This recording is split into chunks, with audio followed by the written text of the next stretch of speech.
Au nom du Père et du Fils et du Saint-Esprit. Amen. La paix de Jésus soit dans votre maison. J'espère que vous allez bien. Et oui, je vais parler de la Saint-Valentin, car chaque année, on dirait que ça augmente en intensité.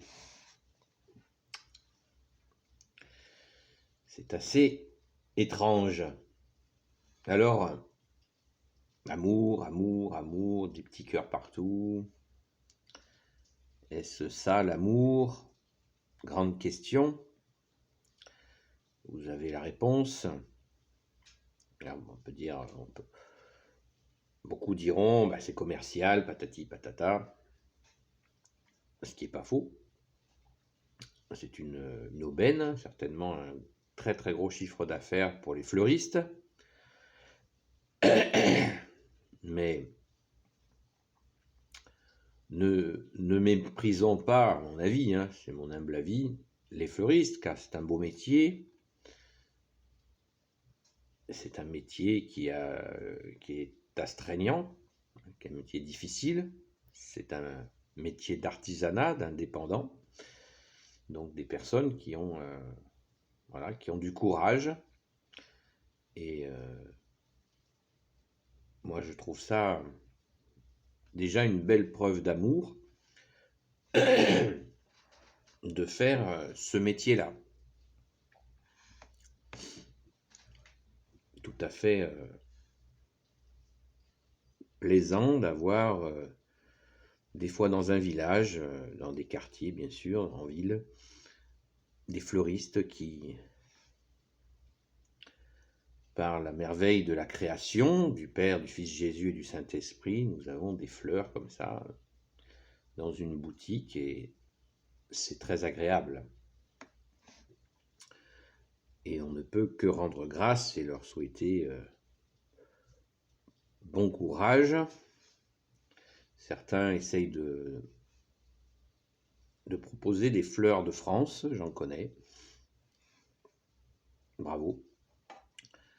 Et voilà, avant de parler de la question de la Saint-Valentin en elle-même et puis de cette question d'amour, cette présentation de l'amour, mais bon, les fleuristes ne sont pas responsables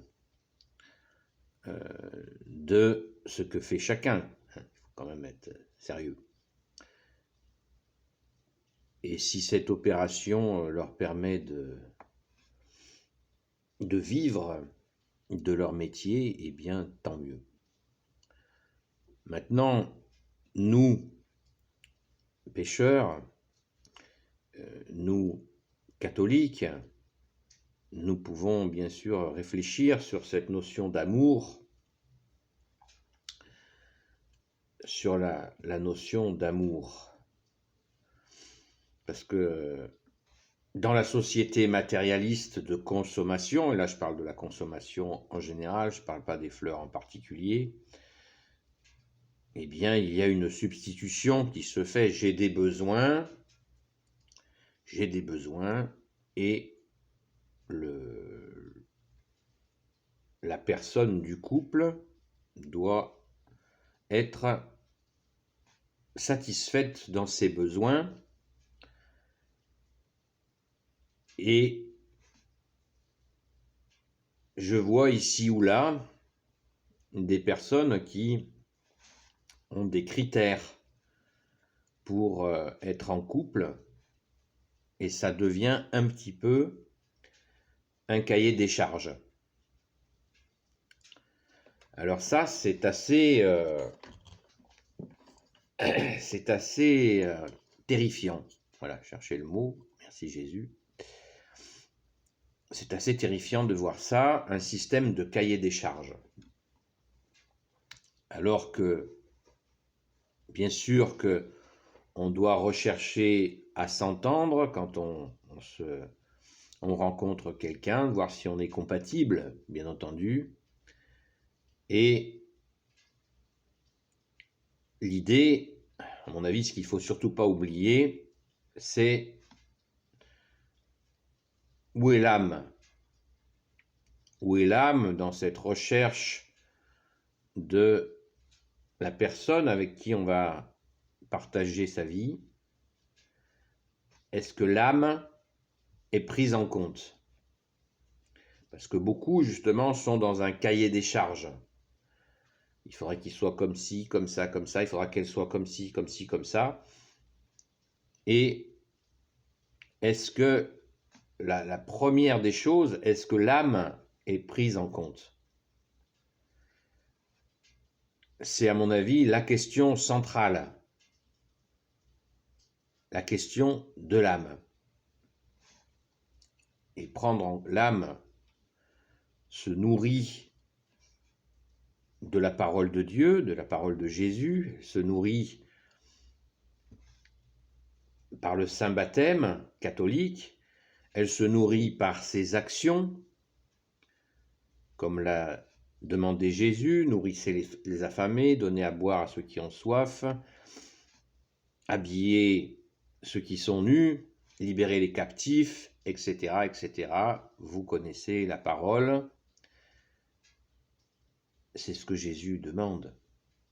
L'âme se nourrit. Il y a des gens qui n'ont pas de pratique de foi, mais qui ont Jésus dans leur cœur et qui sont prêts, toujours prêts et prêtes à venir en aide à ceux qui sont dans la difficulté, sincèrement. Et ainsi, ils connaissent Dieu, c'est Jésus, c'est dit dans les évangiles. Voilà, ils connaissent Dieu ainsi. Ils ne prient pas, forcément. Ils ne vont pas à la Sainte Messe, c'est bien dommage, mais bon, ils n'y vont pas. Mais ils connaissent Dieu par leurs actes. Ainsi, ils nourrissent leur âme, ils mettent en pratique ce que Jésus a demandé. Ainsi, à leur manière, ils sont fidèles. Respect.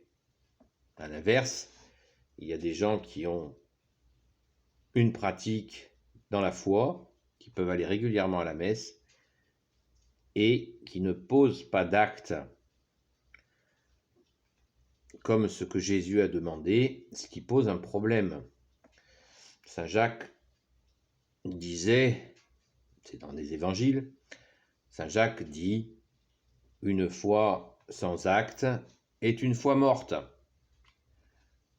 Donc, vous voyez, les choses sont claires, nettes et précises.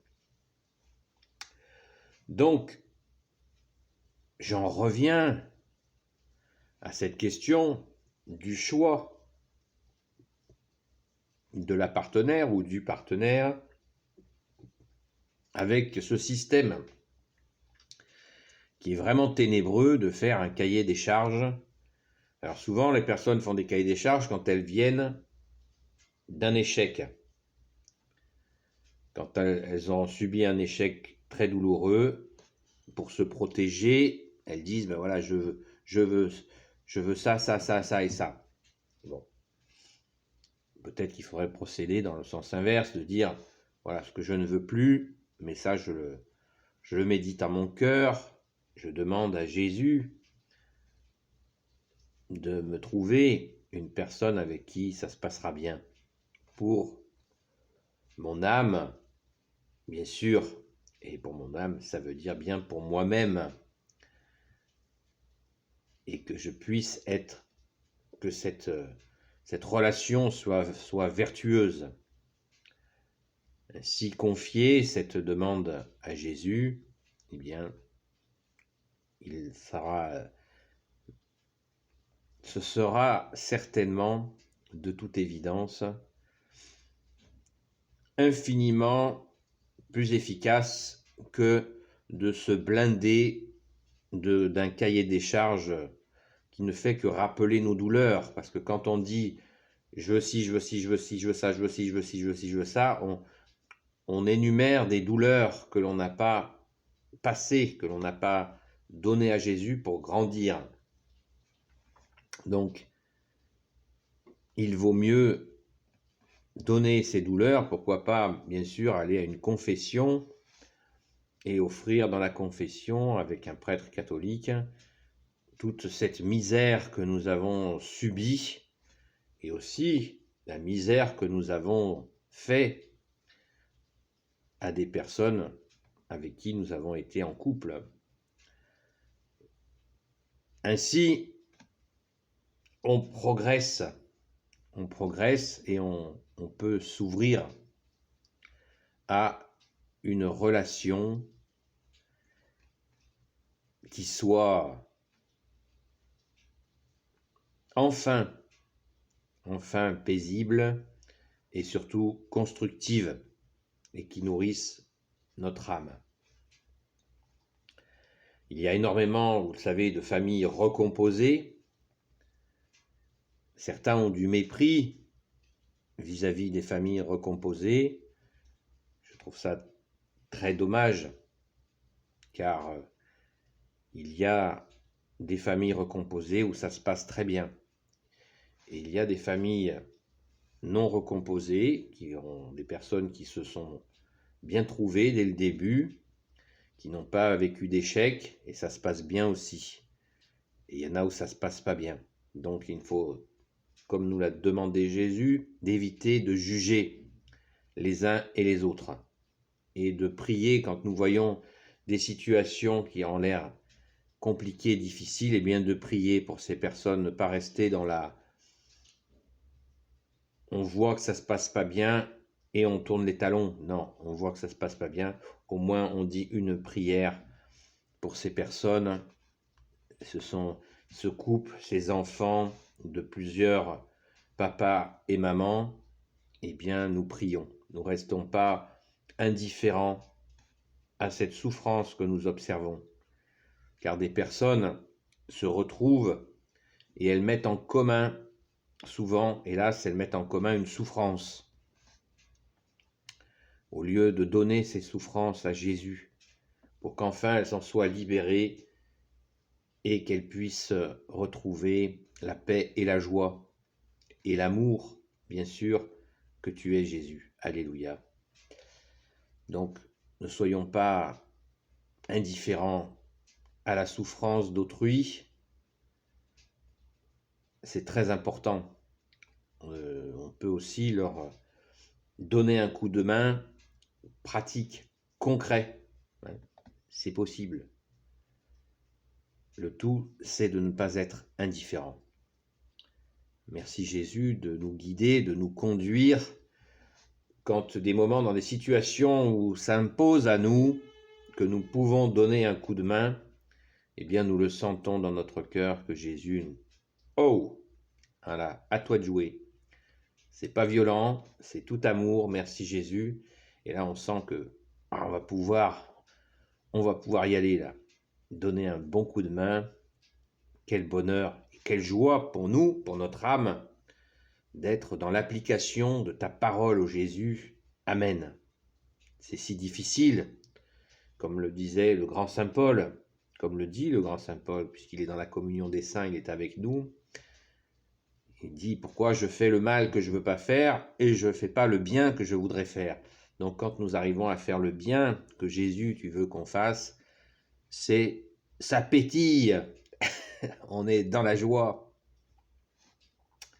Alléluia, merci Jésus, merci à ta Sainte Mère, notre Mère Marie.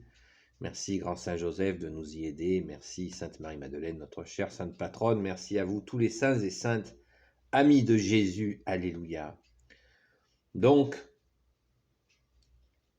pour faire un peu la synthèse, essayons de vivre cette Saint-Valentin avec bienveillance, sans un regard trop sombre sur l'aspect commercial, car il y a certainement de belles choses qui se passent à ce moment-là. Il y en a certainement bien des mauvaises, mais prions toujours, ne nous lassons pas de prier pour que ton amour, Jésus, triomphe, ton Sacré-Cœur triomphe dans nos vies. Courage, notre force est dans le nom de Jésus. Et aux personnes pour les personnes qui sont seules et qui voient ce déferlement de manifestation du dit amour, comme je viens de l'expliquer, eh bien, tenez bon, vraiment soyez dans la prière et dans cette... si vous souhaitez être en couple, eh bien, il faut encore et encore le demander à Jésus pour que ça se réalise et trouver enfin cette relation constructive, de douceur, de confiance, dans les pas de Jésus, bien entendu. Amen. Béni soit le Père, le Fils et le Saint-Esprit. Amen. Ô Jésus, toi qui peux tout et qui portes tout, toi le Sauveur, toi l'Emmanuel, je te confie toutes celles et ceux qui regarderont cette vidéo ainsi que leurs proches selon ta sainte volonté. Saint Joseph, toi le juste et Sainte Marie, Reine des cieux, toi l'Immaculée Conception, toi qui écrases le serpent, toi qui as la lune sous tes pas, toi dont le cœur immaculé va bientôt triompher. Saint Joseph, toi le juste et le saint, toi le sage, toi la terreur des démons, toi le saint gardien de la Sainte Église catholique apostolique, Sainte Marie-Madeleine, notre chère sainte patronne, et vous tous les saints et saintes, amis de Jésus, Saint Michel Archange qui est comme Dieu, Saint Gabriel Archange, Saint Raphaël Archange et tes anges guérisseurs, et vous tous les anges qui servez Jésus, je vous confie toutes celles et ceux qui regarderont cette vidéo ainsi que leurs proches selon ta sainte volonté, ô Jésus. La paix de Jésus soit dans votre maison. À bientôt les amis. Si vous n'êtes pas des amis, peut-être à bientôt. N'oubliez pas les pouces en l'air s'il vous plaît.